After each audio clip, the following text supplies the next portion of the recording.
Pumalag si Vice President Sara Duterte sa nagpapatuloy ng impeachment trial laban sa kanya. Ayon sa bise, matibay na ebidensya ang kailangan at hindi insulto laban sa kanyang pagkatao at mga spekulasyon. Ito ngayon ang balita ni Criza Lopez.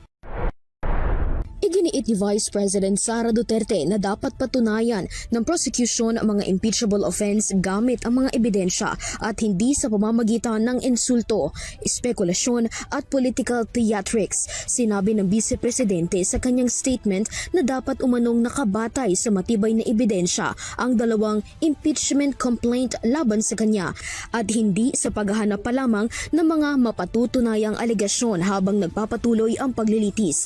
Anya, hindi rin umano nakapagpapatunay ng kaso ang mga insulto laban sa mga testigo o sa kanya, kabilang ang pagtawag sa ilang personalidad bilang stupid, mastermind of a scam at brat. Giit ni Duterte, hindi umano dapat gamitin ang impeachment trial bilang paraan upang lumikha ng kwento ng umano'y pagkakasala ng walang sapat na ebidensya. Samantala, sinabi rin ng Vice Presidente na sa gitna ng baha at kahirapan na nararanasan ng mga Pilipino, tila impeachment, paghahati sa 2027 national budget at mga hakbang umano para baguhin ang konstitusyon ang prioridad ng administrasyon at mga kaalyado nito.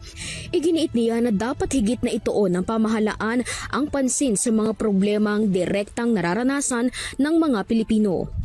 Para sa Euro TV News, Criza Lopez, sumasaludo sa bawat Pilipino.